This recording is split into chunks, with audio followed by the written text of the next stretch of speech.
একটি বড় সংবাদের জন্য আপনারা অপেক্ষা করছেন, এটা আমরা বুঝতে পারছিলাম। আজকে 2024 সালের জুলাই বিপ্লবের সময় সংগঠিত যে মানবতা বিরোধী অপরাধ, সেই অপরাধের অভিযোগে তদন্তপূর্বক আন্তর্জাতিক অপরাধ ট্রাইব্যুনালের তদন্ত সংস্থা সেই অপরাধের প্রধান যিনি ছিলেন মাস্টার মাইন্ড শেখ হাসিনা সহ 3 জনের বিরুদ্ধে আজকে একটি অভিযোগপত্র আন্তর্জাতিক অপরাধ ট্রাইব্যুনালের চিফ প্রসিকিউটর বরাবরে আইন অনুযায়ী দাখিল করেছেন। আজকে যে তদন্ত রিপোর্টটি আমাদের তদন্ত সংস্থা চিফ প্রসিকিউটর বরাবরে দাখিল করেছেন, সেখানে মোট 3 জনকে আসামি করা হয়েছে। সেই 3 জন হচ্ছেন শেখ হাসিনা, দ্বিতীয় জন হচ্ছেন তদানীন্তন স্বরাষ্ট্রমন্ত্রী আসাদুজ্জামান খান কামাল, তৃতীয় জন হচ্ছেন তদানীন্তন পুলিশের মহাপরিদর্শক চৌধুরী আব্দুল্লাহ আল মামুন। এই 3 জনের বিরুদ্ধে তদন্তের সূচনা হয়েছিল একটি কমপ্লেন্টের ভিত্তিতে। আপনারা জানেন যে আন্তর্জাতিক অপরাধ ট্রাইব্যুনালের তদন্ত সংস্থা, তার কাছে কোনো এফআইআর দাখিলের কোনো ব্যবস্থা নেই, কমপ্লেন্ট আনুষ্ঠানিকভাবে দেওয়ার কোনো ব্যাপার নেই।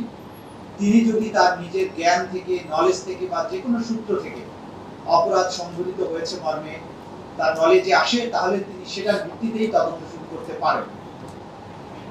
সেই হিসাবে গত 14ই আগস্ট তারিখে একটা কমপ্লেন্ট রেজিস্টার রুজু করা হয় আন্তর্জাতিক অপরাধ ট্রাইব্যুনালে তদন্ত সংস্থায়। তার ভিত্তিতে 14/10/2024 তারিখ অর্থাৎ তার 2 মাস পরে তদন্তকারী কর্মকর্তা নতুনভাবে নিয়োগ প্রাপ্ত হওয়ার পরেই তিনি শুরু করেন এবং তদন্ত শুরু করার 6 মাস 28 দিনের মধ্যে তিনি এই জুলাই গণঅভ্যুত্থান চলাকালীন সময়ে দেশব্যাপী সংগঠিত যে মানবতা বিরোধী অপরাধ, হত্যাকাণ্ড, গুলি করে আহত করা, লাশ পুড়িয়ে দেওয়ার মতো যে সমস্ত অমানবিক কর্মকাণ্ড হয়েছিল, সমস্ত বিষয়গুলো তদন্ত করে তদন্তের প্রধান মাস্টার মাইন্ড এবং হুকুমদাতা হিসাবে, সুপিরিয়র কমান্ডার হিসাবে শেখ হাসিনার বিরুদ্ধে তদন্ত রিপোর্ট দাখিল করেছেন এবং তার সাথে তদানীন্তন স্বরাষ্ট্রমন্ত্রী আসাদুজ্জামান খান কামাল এবং আইজিপি চৌধুরী আব্দুল্লাহ মামুনের বিরুদ্ধে রিপোর্ট দাখিল করেছেন। এই রিপোর্টটির কপি আমাদের হাতে পাওয়ার পরে চিফ প্রসিকিউটর এই রিপোর্টের সাথে দাখিলকৃত যে সমস্ত তথ্য প্রমাণাদি, যে সমস্ত ডকুমেন্টস, যে সমস্ত আলামত, সব কিছু এগুলো চিফ প্রসিকিউটর বরাবরে দাখিল করা হয়েছে। চিফ প্রসিকিউটর আইন অনুযায়ী এই সমস্ত রিপোর্ট, তথ্য প্রমাণাদি, আলামত সব কিছু বিশ্লেষণ করার পরে তিনি যদি মনে করেন যথেষ্ট প্রমাণাদি পাওয়া গিয়েছে, তাহলে তিনি সেগুলোর ভিত্তিতে আনুষ্ঠানিক অভিযোগ অর্থাৎ ফর্মাল চার্জ আন্তর্জাতিক অপরাধ ট্রাইব্যুনাল বরাবরে বিচারের জন্য দাখিল করবেন। ফর্মাল চার্জ দাখিলের পরেই বিচারের আনুষ্ঠানিক প্রক্রিয়া শুরু হয়ে যাবে আন্তর্জাতিক অপরাধ ট্রাইব্যুনাল। আমাদের যে তদন্ত রিপোর্টটি আজকে পেয়েছি, সেটাতে আমরা প্রাথমিক যে দেখেছি যা কিছু, পরিপূর্ণভাবে গো থ্রু করার জন্য, দেখার জন্য আমাদের সময়ের প্রয়োজন হবে। সেটা দেখেই আমরা পর্যালোচনা পূর্বক ফর্মাল চার্জ বা আনুষ্ঠানিক অভিযোগ দাখিলের ব্যাপারে কাজ করব। তো প্রাথমিকভাবে তার বিরুদ্ধে মূলত 5টি অভিযোগ আনা হয়েছে। সেই 5টি অভিযোগের 2টো অভিযোগের কথা শুধু আপনাদেরকে আমরা জানাবো, বাকিগুলোর কথা আজকে আমরা আপনাদেরকে জানাবো। প্রথম অভিযোগটা হচ্ছে যে তিনি এই মানবতা বিরোধী অপরাধ সংগঠনের উস্কানি দিয়েছিলেন, প্ররোচনা দিয়েছিলেন 14ই জুলাই তারিখে সংবাদ সম্মেলনের মাধ্যমে আন্দোলনরত শিক্ষার্থীদেরকে রাজাকারের বাচ্চা, রাজাকারের নাতিপুতি, রাজাকার এইসব বলেছিলেন এবং বলার মাধ্যমে তাদের বিরুদ্ধে যে মানবতা বিরোধী অপরাধ, তাদের বিরুদ্ধে রাষ্ট্রীয় বাহিনীগুলোকে, আইন শৃঙ্খলা রক্ষাকারী বাহিনী এবং বিভিন্ন বাহিনী, গোয়েন্দা সংস্থা, তাদেরকে লেলিয়ে দেওয়া হয়েছিল এবং লেলিয়ে দেওয়ার পাশাপাশি আওয়ামী লীগ, যুবলীগ এবং ছাত্রলীগ তারা সহযোগী বাহিনী অর্থাৎ অক্সিলিয়ারি ফোর্স হিসাবে একইভাবে সমস্ত রাষ্ট্রীয় বাহিনীগুলোর পাশাপাশি অস্ত্র নিয়ে এই আন্দোলনকারীদের উপরে সর্বশক্তি নিয়ে ঝাঁপিয়ে পড়ে, তাদের হত্যা করে, আহত করে এবং অন্যান্য মানবতা বিরোধী অপরাধ সংগঠন করে। এই উস্কানির দায়ে এই শেখ হাসিনার বিরুদ্ধে প্ররোচনা বা অ্যাবেটমেন্ট, উস্কানি বা ইনসাইটমেন্ট, কমপ্লিসিটি অর্থাৎ সম্পৃক্ততা, ফ্যাসিলিটেশন এবং কনস্পিরেসি, ফেইলিউর টু প্রিভেন্ট, এই সমস্ত কয়েকটা অভিযোগে তার বিরুদ্ধে তদন্ত রিপোর্ট দাখিল করেছে। দ্বিতীয় যে অভিযোগটা এখানে করা হয়েছে তদন্ত রিপোর্টে, যেটা আমরা দেখেছি, সেটা হচ্ছে সরাসরি নির্দেশ। আমাদের তদন্ত সংস্থা তদন্তে শেখ হাসিনার কিছু টেলিফোনিক কনভারসেশন যেগুলো জব্দ করেছেন, একাধিক কনভারসেশন, অনেকগুলো কনভারসেশন, যেখানে তিনি বারবার সুস্পষ্টভাবে নিশ্চিত করেছেন যে তিনি রাষ্ট্রীয় সকল বাহিনীকে নির্দেশ দিয়েছেন হেলিকপ্টার, ড্রোন, এপিসি সহ মারণাস্ত্র ব্যবহার করে নিরস্ত্র, নিরীহ আন্দোলনকারী যে সিভিলিয়ান পপুলেশন, যারা বাংলাদেশে একটি ন্যায়সঙ্গত অধিকার আদায়ের জন্য শান্তিপূর্ণ আন্দোলনে রত ছিল, তাদেরকে সম্পূর্ণ নিশ্চিহ্ন বা নির্মূল করার জন্য তিনি নির্দেশ দিয়েছিলেন। সেই নির্দেশের সব সরাসরি প্রমাণপত্র আন্তর্জাতিক অপরাধ ট্রাইব্যুনালের তদন্ত সংস্থা হাতে পাওয়ার প্রেক্ষিতে তার বিরুদ্ধে দ্বিতীয় অভিযোগটি দাখিল করেছেন এবং সেখানে মার্ডারের জন্য নির্দেশ, গুলি করে আহত করা, অঙ্গহানি করার জন্য যে নির্দেশ, এটাকে সহায়তা করা, কমপ্লিসিট করা এবং কনস্পিরেসি করা এই কাজের জন্য, এই ব্যাপারে দ্বিতীয় অভিযোগটি আনা হয়েছে। বাকি তিনটি অভিযোগ বিভিন্ন স্পেসিফিক ঘটনার প্রেক্ষিতে, শেখ হাসিনার নির্দেশের প্রেক্ষিতে অপরাধগুলো যেভাবে সংঘটিত হয়েছে, কিভাবে মানুষকে মারা হয়েছে, কিভাবে বাকি অ্যাট্রোসিটিগুলো করা হয়েছে, সেই ব্যাপারে সুনির্দিষ্ট ঘটনা কেন্দ্রিক তিনটি অভিযোগ আনা হয়েছে, যেগুলো বিস্তারিত আজকে আপনাদের সামনে আমরা প্রকাশ করছি না। এই তদন্ত রিপোর্ট প্রাপ্তির মাধ্যমে জাতির যে বিচারের ব্যাপারে যে জাতির কোয়েস্ট, এই জাতির যে আকাঙ্ক্ষা, জুলাই আগস্টে শান্তিপূর্ণ প্রতিবাদ বিক্ষোভ চলাকালে বাংলাদেশে এই রিপোর্ট অনুযায়ী যেটা আমরা তথ্য পেয়েছি, প্রায় ১,৫০০ লোককে হত্যা করা হয়েছিল। এই রিপোর্টের প্রাপ্ত তথ্য অনুযায়ী ২৫,০০০-এর অধিক মানুষকে গুলি করে আহত করা হয়েছিল। এই রিপোর্টে প্রাপ্ত তথ্য অনুযায়ী নারীদের উপরে বিশেষভাবে সহিংসতা করা হয়েছিল। এই রিপোর্টে আমরা আরো পেয়েছি টার্গেট করে শিশুদেরকে হত্যা করা হয়েছিল। আমরা এই রিপোর্টে পেয়েছি যে হত্যাকাণ্ডের পরে তাদেরকে লাশ এবং জীবিত মানুষকে একত্রিত করে লাশ পুড়িয়ে দেওয়া হয়েছিল। এই তদন্ত রিপোর্টে আমরা আরো তথ্য প্রমাণাদি পেয়েছি, আহতদেরকে হাসপাতালে নিতে বাধা দেওয়া হয়েছিল, যারা শহীদ হয়ে গিয়েছে তাদের পোস্টমর্টেম করতে বাধা দেওয়া হয়েছিল, ডাক্তারদেরকে চিকিৎসা দিতে বাধা দেওয়া হয়েছিল। হাসপাতালে প্রধান আসামি শেখ হাসিনা নিজে গিয়ে সেখানে চিকিৎসকদের বলেছিলেন যে এই সমস্ত ভর্তি রোগীদের যেন কোনো চিকিৎসা দেয়া না হয়, এবং অনেক রোগী যন্ত্রণা সহ্য করতে না পেরে যখন হসপিটাল পরিত্যাগ করতে চেয়েছিলেন, তাদেরকে হসপিটাল থেকে পালিয়ে যাওয়ার বা কোনোভাবে চলে যাওয়ার সুযোগ দেওয়া হয়নি, যাতে করে তাদের ক্ষতস্থানগুলো পচে যায়, গ্যাংগ্রিন হয়, কেটে ফেলতে হয়, সেরকম ব্যবস্থা করার জন্য নির্দেশ দিয়েছিলেন। এরকম সরাসরি তথ্য প্রমাণাদি আমাদের তদন্ত সংস্থা পেয়েছে, যেটা আমাদের কাছে দাখিল করেছে। এর বাইরে তদন্ত সংস্থা যেটা প্রমাণ পেয়েছে, আন্দোলনকারীদের উপরে অপরাধের দায় চাপানোর জন্য বিভিন্ন সরকারি স্থাপনায় নিজেদের লোকদেরকে আগুন লাগিয়ে দিয়ে সেটা দায় চাপানোর ব্যাপারে নির্দেশনা দেওয়া হচ্ছিল, যে ব্যাপারে সরাসরি প্রধান আসামি শেখ হাসিনার যে বক্তব্য, যে টেলিফোনিক নির্দেশ, সেগুলো সরাসরি আমাদের তদন্ত সংস্থা হস্তগত হয়েছে, সেগুলো তারা প্রমাণের জন্য এখানে আমাদের কাছে দাখিল করেছে। এর বাইরে আমরা এই যে ২৫,০০০-এর অধিক মানুষ যারা আহত হয়েছেন, তাদের অনেকের মেডিকেল বা ইনজুরি সার্টিফিকেট, যাদের মৃত্যু হয়েছে, যারা শহীদ হয়েছেন, তাদের ডেথ সার্টিফিকেট, হাসপাতালগুলোতে যে সমস্ত ডাক্তারেরা তাদের চিকিৎসা দিয়েছেন, যারা তাদেরকে অ্যাটেন্ড করেছেন, তারা সরাসরি সাক্ষী হিসাবে আসবেন। যারা এখানে সরাসরি ভিকটিম হয়েছেন, আহত হয়েছেন, তারা সাক্ষী হিসাবে তাদের নাম দেওয়া হয়েছে। শহীদ পরিবারগুলো যারা তাদের সন্তান বা প্রিয়জনের লাশ নিজেরা গ্রহণ করেছেন, দাফন করেছেন, তারা এখানে সাক্ষী হিসাবে আসবেন।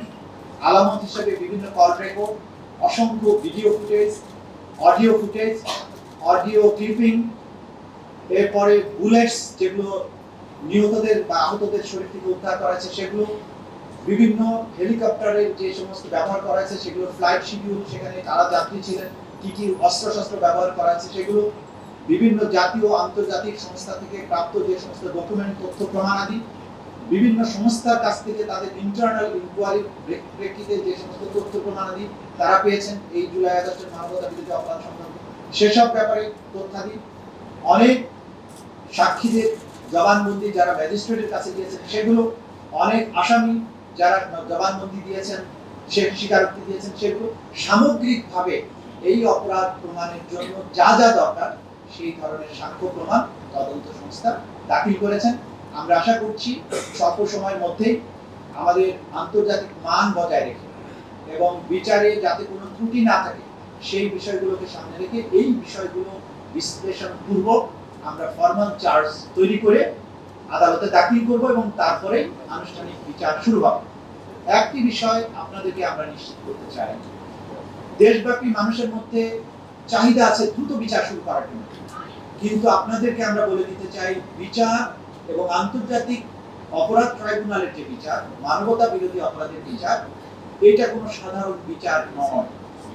রাজপথের চাপের প্রেক্ষিতে কোনো বিচার করা সম্ভব হবে না এবং সেটা কিন্তু করতে গেলে বিচার সঠিকভাবে কখনোই করা সম্ভব হবে না।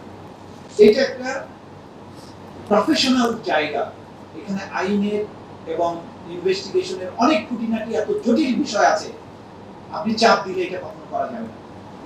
সুতরাং আমাদের ব্যাপারে আমরা জাতির সন্তানদেরকে আহ্বান জানাবো, যাদের উপরে আমাদের দায়িত্ব আপনারা অর্পণ করেছেন, আমাদের উপরে আস্থা রাখুন, সঠিক বিচারটা যাতে হয়। তাড়াহুড়ো করতে গিয়ে যদি মামলাটা ফেল করে তাহলে আমাদের এই জাতির আকাঙ্ক্ষা কখনো পূরণ হবে না এবং সেটা ন্যায় বিচার করা হবে। সে কারণে যতটুকু সময় প্রয়োজন ততটুকু সময় এই ট্রাইব্যুনালকে, এই প্রসিকিউশনকে, তদন্ত সংস্থাকে আপনারা অ্যালাউ করবেন।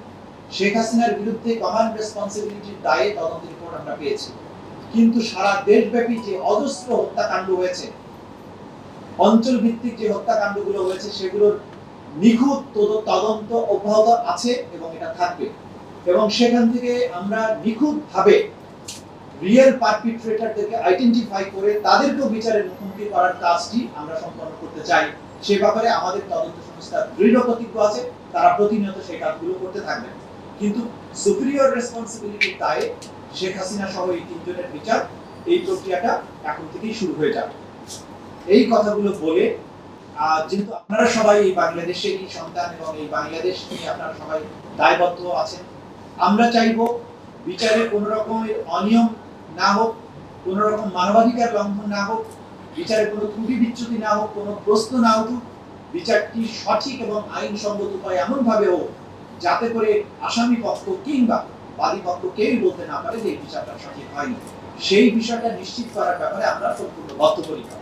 এই ব্যাপারে আমরা আপনাদের প্রতি আমাদের আস্থা, এই আমাদের অঙ্গীকার, সেটি আপনাদেরকে জানিয়ে যাচ্ছি।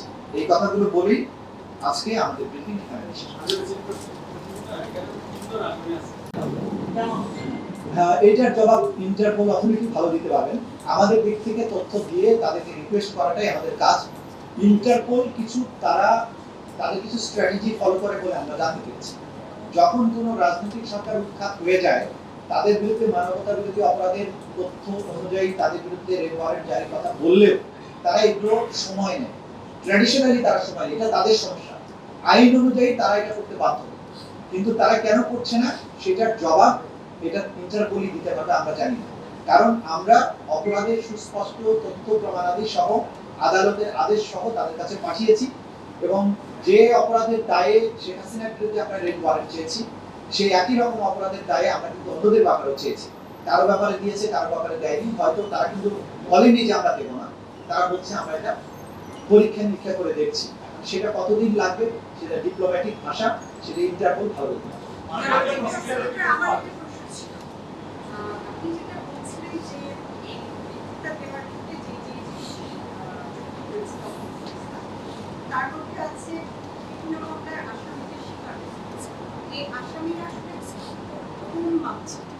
এটা বলা যাবে না, এটা আমাদের ক্লাসিফাইড জিনিস। এটা আদালতের প্রমাণ করার আগ পর্যন্ত এই তথ্য আমরা বাইরে দিতে পারবো। মনোযোগ প্রক্রিয়া আমরা সবাই সরাসরি সম্প্রচারে আছি, এখন থেকে আরেকটু সবাই বাইরে আছে। একটা জিনিস ডিজিটাল এভিডেন্স প্রচুর পরিমাণে ডিজিটাল এভিডেন্স কালেক্টেড হয়েছে। আর ডিজিটাল এভিডেন্সের মধ্যে আপনারা সবাই যেটা বুঝতে পারছেন যে হত্যাকাণ্ডগুলো হয়েছে অধিকাংশই এটা ভিডিও ধারণ করা হয়েছে বিভিন্ন জায়গায়, বিভিন্ন অ্যাঙ্গেল থেকে বিভিন্ন মানুষের কাছে আমরা যে অজস্র ভিডিও ফুটেজ পেয়েছি, এটা হচ্ছে অপরাধের একটা জাজল্যমান প্রমাণ। সেগুলোকে যেখানে যেটাকে ফরেনসিক করার প্রয়োজন সেগুলো করা হয়েছে, যেগুলো ফরেনসিকের প্রয়োজন নেই সেগুলো করা হয়নি। বিভিন্ন টেলিফোনিক কনভারসেশন, ওয়্যারলেস কনভারসেশন, বিভিন্ন আপনার ডাটা যে বিভিন্ন সার্ভারে বিভিন্ন জায়গায় সংরক্ষিত যে ডাটা ছিল সেগুলো আছে। সুতরাং বহুমাত্রিক ডিজিটাল এভিডেন্স এই মামলায় আমরা ব্যবহার করবো বলে আশা করছি। হ্যাঁ, নিশ্চয়ই জাতিসংঘের প্রতিবেদন এখানে আছে, যদিও আমরা সব এভিডেন্সের ব্যাপারে বলতে পারবো না। জাতিসংঘের প্রতিবেদন এখানে অন্যতম প্রতিবেদন তথ্য হিসেবে ব্যবহৃত হয়। আপনাদের হাতে জাতিসংঘের রিপোর্টটা আছে, আজকে একটি দলের সভাপতি তার রিপোর্টটা আপনার কমপ্লিট করে ফেলেছেন। এখন তাহলে দল হিসেবে আওয়ামী লীগের বিচার করতে গেলে এই দুটো রিপোর্ট আমাদের কাজে লাগবে কিনা বা এটা তদন্ত সংস্থা ডিসাইড করবে কোন রিপোর্ট আমাদের কাজে লাগবে। মাত্রই আইনটা হয়েছে, তদন্ত সংস্থাকে সুযোগ দেন, তারা আইন অনুযায়ী এই ব্যাপারে তদন্ত করার ক্ষমতা রাখেন এবং তারা ডিসিশন নেবেন যে কি কি তথ্যের ভিত্তিতে কিভাবে তারা তদন্ত শুরু করবে। না, গণহত্যা আমরা গণহত্যার কোনো চার্জ নিয়ে আসিনি।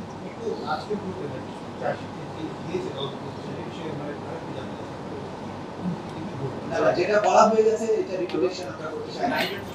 লাইভের জন্য আপনারা অন্য কোনো প্রশ্ন করেন, আমি জবাব দিতে পারি। মাননীয় চিফ প্রসিকিউটর বরাবরই দেখছি সিভিল সার্জন শুরু থেকে এখন পর্যন্ত আমরা এই যে জুলাই যে হত্যাকাণ্ড সেটাকে অনেকে আমরা নিউজও করছি গণহত্যা হিসাবে বা অন্যদের আলোচনার ভিডিও গণহত্যা হিসাবে আছে। এখন আপনারা কি অভিযোগ হিসাবে গণহত্যা আছে নাকি আমাদের সংজ্ঞা অনুযায়ী এটি গণহত্যা মামলা আছে?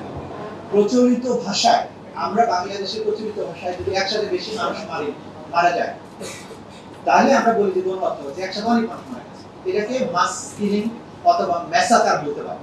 কিন্তু আইনে যেটা জেনোসাইড সেটা কিন্তু এটা না। ধর 100 জন লোককে মেরে ফেলা হলো, এটা বাংলাদেশের আমরা বাংলা ভাষায় বলি গণহত্যা হয়েছে, কিন্তু এটা ইন্টারন্যাশনাল আইনে জেনোসাইড এটা নয়। সুতরাং আমরা যদি আমাদের স্বাভাবিক পরিভাষায় গণহত্যা বলিও সেটা বলতে কোনো বাধা নেই, কিন্তু আইনে অপরাধ হিসেবে জেনোসাইড যে জিনিসটা সংজ্ঞায়িত আছে সেটা হওয়ার জন্য সার্টেন ক্রাইটেরিয়া ফুলফিল করতে হয়। বাংলাদেশে মাস কিলিং হয়েছে, ব্যাপক ভিত্তিক হত্যাকাণ্ড হয়েছে, 1,500-এর উপরে মানুষকে মারা হয়েছে, এটা ম্যাসাকার, এটা ব্যাপক হারে হত্যা, মার্ডার, কিন্তু ইট ইজ নট জেনোসাইড। না, কিন্তু গণহত্যা বলতে তো আমরা জেনোসাইডকেই মিন করে থাকি, আর মাস কিলিং আইনের জেনোসাইড, নির্বিচার হত্যাও বলা যেত, কিন্তু আইনের জেনোসাইড আপনারা এবং গণহত্যা বলে মাস আসছেন। কিলিং এক জিনিস নয়, এটাই হ্যাঁ, নির্বিচার হত্যা বলা যাইতো, কিন্তু আপনারা এতদিন গণহত্যা বলে আসছেন। কিন্তু আজকে গণহত্যা বাংলাদেশের প্রচলিত বাংলা শব্দ, যেটা আইনের জেনোসাইড হিসেবে কোয়ালিফাই করে না শব্দ। That is that. Thank you. বাংলাদেশে জুলাই আগস্টে যত লোক মারা গিয়েছে, যত লোক আহত হয়েছে, প্রত্যেকটার ব্যাপারে তার বিরুদ্ধে চার্জ। আমাদের আইন অনুযায়ী এটা সম্পূর্ণ ক্লাসিফাইড ডকুমেন্ট। এই তদন্ত রিপোর্টের কোনো বিষয়বস্তু আমরা আদালতেও দাখিল করব, আমরা আসামি পক্ষকেও দিব না, আমরা কোথাও এটা দিতে বাধ্য নই, এটা দিতে পারবো না। সুতরাং কার বিরুদ্ধে ইনভলভমেন্ট কিভাবে কতটুকু আছে সেই বিষয়টি এটা কেবলমাত্র ফর্মাল চার্জের মাধ্যমে যখন আদালতে দাখিল করবো সেখানেই বলা হবে, এটা মিডিয়ার সামনে বলার বিষয় না, বলা যাবে না। সাক্ষীর সংখ্যা, সাক্ষীদের নাম, পরিচয়, এগুলো সম্পূর্ণ ক্লাসিফাইড বিষয়। তাদের নিরাপত্তার স্বার্থে, ন্যায় বিচারের স্বার্থে এটা প্রকাশযোগ্য নয়। সংখ্যাটাও প্রকাশযোগ্য নয়। এর আগে তো করেছেন, এর আগে তো সাক্ষীর সংখ্যা করেছেন। না, এই মামলাতে আমরা এটা করতে পারছি না, কারণ আমরা সাক্ষীদের সংখ্যা এবং সাক্ষীদের বিবরণ যদি প্রকাশ করি তাহলে মারাত্মকভাবে সাক্ষীর সুরক্ষা এবং নিরাপত্তা প্রস্তুতি বিঘ্নিত হবে। সে কারণে আমরা এই বিষয়টি সাক্ষীদের ব্যাপারটি উন্মুক্ত করতে চাই না। হ্যাঁ, বাকি দুজনকে সুপিরিয়র কমান্ড রেসপন্সিবিলিটির পাশাপাশি তাদের সম্পৃক্ততা, তাদের আরো অন্যান্য যে সমস্ত অভিযোগ আছে সেগুলো তাদের বিরুদ্ধে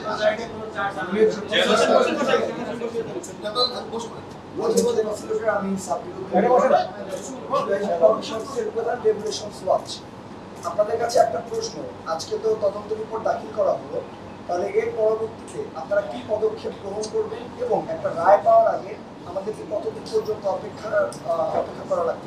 আচ্ছা, যেহেতু আন্দোলনকারীদের পক্ষ থেকে প্রশ্নটা করা হয়েছে, আমি জবাবটা দিতে চাই।